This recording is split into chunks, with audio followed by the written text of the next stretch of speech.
એક ચક્ર અથવા એક પૈડું આપણા સૂક્ષ્મ શરીરમાં પ્રાણ ઉર્જાનો એક બિંદુ છે, જે આપણા શરીરના ભૌતિક સમકક્ષો જેમ કે નસ, ધમનીઓ અને ચેતાઓમાં સ્થિત છે.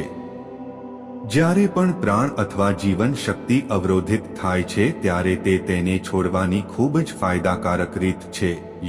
યોગ સડેલી અને દુર્ગંધ મુક્ત કરે છે અને શ્વાસ દ્વારા આપણી સિસ્ટમમાં તાજી ઉર્જાને આમંત્રિત કરે છે. આપણને ખબર હોવી જોઈએ કે આ યોગ પરંપરા આદિ અનંતકાલ સે સત્ય સનાતન ધર્મનો અભિન્ન અંગ છે.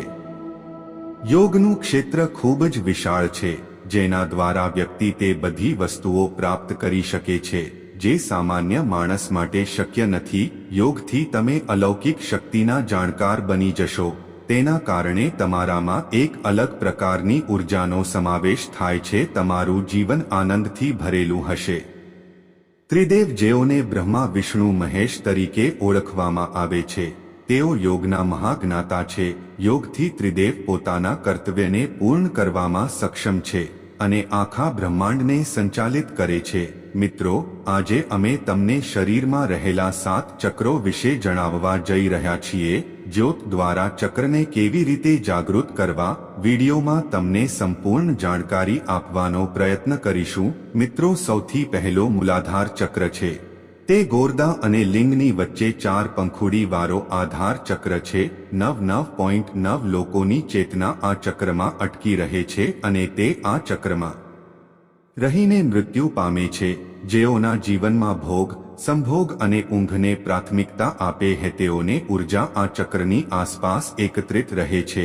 આ ચક્રનો બીજ મંત્ર છે લંબ છે. માણસ ત્યાં સુધી પ્રાણી જેવો છે જ્યાં સુધી આ ચક્રમાં જીવે છે. તેથી જ ભોગ, નિદ્રા અને સંભોગ પર સંયમ રાખીને આ ચક્ર પર સતત ધ્યાન આપવાથી આ ચક્ર જાગૃત થાય છે.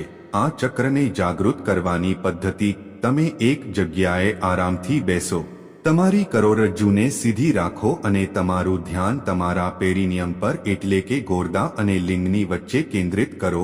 તમારી તર્જની અને અંગૂઠા વડે તમારી હથેળીઓ તમારા ઘૂંટણ પર આકાશ તરફ જોતા જોતા હાથને આરામ આપો. ઊંડો શ્વાસ લો અને છોડો.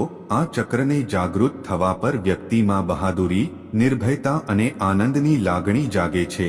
સિદ્ધિઓ પ્રાપ્ત કરવા માટે નિર્ભયતા, બહાદુરી અને જાગૃતતા હોવી જરૂરી છે. બીજું સ્વધિષ્ઠાન ચક્ર છે, જે શિશનના મૂળથી 4 આંગળીઓ ઉપર આવેલું છે, જેની છત પાંખડીઓથી બનેલી છે.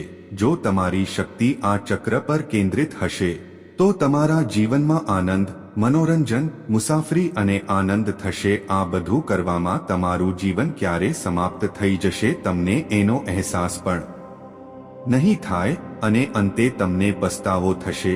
જેનો બીજ મંત્ર વમ છે. મનોરંજન જીવનમાં જરૂરી છે. મનોરંજનની આદત નહીં, પરંતુ મનોરંજન એ વ્યક્તિની ચેતનાને પણ બેભાન તરફ ધકેલી દે છે. આ ચક્રને જાગૃત કરવાની વિધિ: તમારા જમણા હાથને તમારા ખોળામાં તમારા ડાબા હાથ પર રાખો. આરામથી બંને હથેળીઓ આકાશ તરફ રાખીને બેસો. તમારી કરોડરજ્જુને સીધી રાખો અને તમારું ધ્યાન તમારી નાભીની 1 ઇંચ નીચેથી પ્રથમ કટીના કરોડરજ્જુ તરફ કેન્દ્રિત કરો. અંગૂઠાને હળવા એકબીજા સાથે સ્પર્શ કરો. ઊંડો શ્વાસ લો અને છોડતા રહો. 7 થી 10 શ્વાસ લઈને પુનરાવર્તિત કરો. આ ચક્રના જાગૃત થવાથી કુરતા, અભિમાન, આળસુ સાબિતી, અનાદર, પ્રમાદ, દુર્ગાણોનો નાશ થાય છે. સિદ્ધિઓ પ્રાપ્ત કરવા માટે આ બધા ખરાબ ગુણો દૂર કરવા જરૂરી છે. ત્યારે જ સિદ્ધિઓ તમારો દરવાજો ખટખટ આવશે. ત્રીજો મણિપુર ચક્ર છે. નાભીના મૂળમાં સ્થિત રક્તવર્ણ રંગનું ચક્ર શરીરની અંદર મણિપુર નામનું ત્રીજું ચક્ર છે, જે 10 કમળની પાંખડીઓથી સજ્જ છે. જે વ્યક્તિની ચેતના અર્થ ઉર્જા અહીં સ્થિત છે તે વ્યક્તિને કામ કરવાની ધ્રુવ હોય છે. તેવા લોકોને કર્મયોગી કહેવામાં આવે છે. આ ચક્રનો બીજ મંત્ર રમ છે. આપણા કાર્યને સકારાત્મક આયામ આપવા માટે આ ચક્ર પર ધ્યાન આપો. ચક્રને જાગૃત કરવાની વિધિ: આરામથી બેસો, તમારી કરોડરજ્જુને સીધી રાખો અને તમારી આંગળીઓને જમણા અંગૂઠાથી આગળ જોઈને તમારી નાભીથી સોલાર પ્લેક્સસ પર કેન્દ્રિત કરો. તમારા અંગૂઠા જોડીને વીની આકૃતિ બનાવો. ડાબા અંગૂઠા અને જમણા અંગૂઠાને ક્રોસ કરતા રહો અને ઊંડો શ્વાસ લો અને છોડતા રહો. 10 શ્વાસ લેતી વખતે પુનરાવર્તિત કરો. આ ચક્રને જાગૃત થવાથી ઈર્ષા, જુગલી, લજ્જા, ભય, મોહ આદિ સમાપ્ત થાય છે. આ ચક્ર મૂળ રૂપથી આત્મશક્તિ પ્રદાન કરે છે. આત્માની શક્તિ સિદ્ધિ પ્રાપ્ત કરવા માટે આત્મવન હોવું જરૂરી છે. આત્મામાં થવા માટે આ કરવું જરૂરી છે કે તમે શરીર નથી, આત્મા છો. ચોથો અનાહત ચક્ર છે. કમળની પાંખડીઓ સાથે સુવર્ણ અક્ષરોથી સુશોભિત હૃદય પાસે સ્થિત છે. જો તમારી ઉર્જા અનહદમાં સક્રિય છે તો તમે એક સર્જનાત્મક વ્યક્તિ છો. દરેક ક્ષણે તમે એક ચિત્રકાર, કવિ, વાર્તાકાર, એન્જિનિયર વગેરે બની શકો છો. દરેક સમયે તમે કઈ નવું રચનાની શોધમાં વ્યસ્ત છો. આ ચક્રને જાગૃત કરવાનો મંત્ર ય.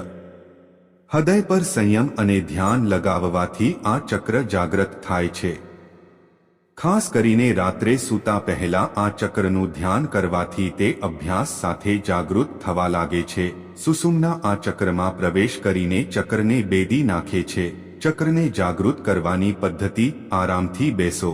તમારી કરોડરજ્જુને સીધી રાખો અને તમારા ધ્યાનને હૃદયના ભાગથી તમારા નાક સુધી કેન્દ્રિત કરો. પગના નખ સુધી તમારા હાથની આંગળી અને અંગૂઠાને આરામ આપો. તમારા ડાબા હાથના ડાબા ઘૂંટણ પર તમારા જમણા હાથને તમારા સ્થાનોની મધ્યમાં ઊભા કરો. હથેળી તમારા હૃદય તરફ સહેજ નમેલી હોવી જોઈએ. ઊંડો શ્વાસ લો અને એક સાથે છોડો. આ ચક્ર જાગૃત થવાથી વાસના, કપટ, હિંસા, ચિંતા, મોહ અને અહંકાર આદિ સમાપ્ત થાય છે. વિશુદ્ધ ચક્ર ગળામાં સરસ્વતીનું સ્થાન છે. વિશુદ્ધ ચક્ર છે અને જેમાં 16 પાંખડીઓ છે. જો તમારી શક્તિ આ ચક્રની આસપાસ ભેગી થાય છે તો તમે અધિક શક્તિશાળી છો. આ ચક્ર જાગૃત કરવાનો મંત્ર આ છે હમ. ગળામાં સંયમ રાખવાથી અને ધ્યાન લગાવવાથી આ ચક્ર જાગૃત થાય છે. ચક્રને જાગૃત કરવાની પદ્ધતિ: આરામથી બેસો અને તમારી રીઢને સીધી રાખો અને તમારું ધ્યાન ગરદનના પાયાથી ત્રીજા સર્વાઇકલ વર્ટિબ્રા પર કેન્દ્રિત કરો અને તમારા બંને અંગૂઠાને એકસાથે ઢીલા કરો અને તમારા હાથને ઢીલા કોણીના આકારમાં મૂકો. તેને ગરદનના આગળના ભાગ સુધી ઉઠાવો અથવા તેને તમારા ખોળામાં આરામ કરવા દો. જ્યારે તે જાગૃત થાય છે ત્યારે વ્યક્તિને 16 કલાઓ અને 16 વ્યક્તિત્વનું જ્ઞાન મળે છે. તેની સાથે ભૂખ અને તરસ પણ બંધ કરી શકાય છે અને મોસમના પ્રભાવને પણ રોકી શકાય છે. નંબર 6 આજ્ઞાચક્ર છે. બંને આંખોની મધ્યમાં ભ્રુકુટીમાં સ્થિત છે. સામાન્ય રીતે જે વ્યક્તિની ઉર્જા અહીં વધારે સક્રિય હોય છે તો આવો વ્યક્તિ બૌદ્ધિક રૂપથી ચંપન, સંવેદનશીલ, તેજ દિમાગનો બની જાય છે. આ ચક્રને જાગૃત કરવાનો મંત્ર: બંને આંખોની મધ્યમાં ધ્યાન લગાવતી વખતે સાક્ષી અવસ્થામાં રહીને આ ચક્રને જાગૃત કરી શકાય છે. જાગૃત કરવાની પદ્ધતિ: આરામથી બેસો. તમારી કરોડરજ્જુ સીધી રાખો અને તમારું ધ્યાન તમારી ત્રીજી આંખની વચ્ચેના બિંદુ પર કેન્દ્રિત કરો. પ્રથમ આંગળી અને ખોપરીના અંદરના ભાગને ઢાંકીને તમારા અંગૂઠા અને તર્જની બંને આંગળીઓને એકસાથે સ્પર્શ કરીને તમારી વચ્ચેની આંગળીઓથી એક તાજ બનાવો. તમારું ધ્યાન તમારા હૃદયથી તમારા સ્વાસ્થ્યને ત્રીજી આંખ સુધી લઈ જાઓ. આ ચક્ર પર તમામ શક્તિ અને સિદ્ધિયા નિવાસ કરે છે.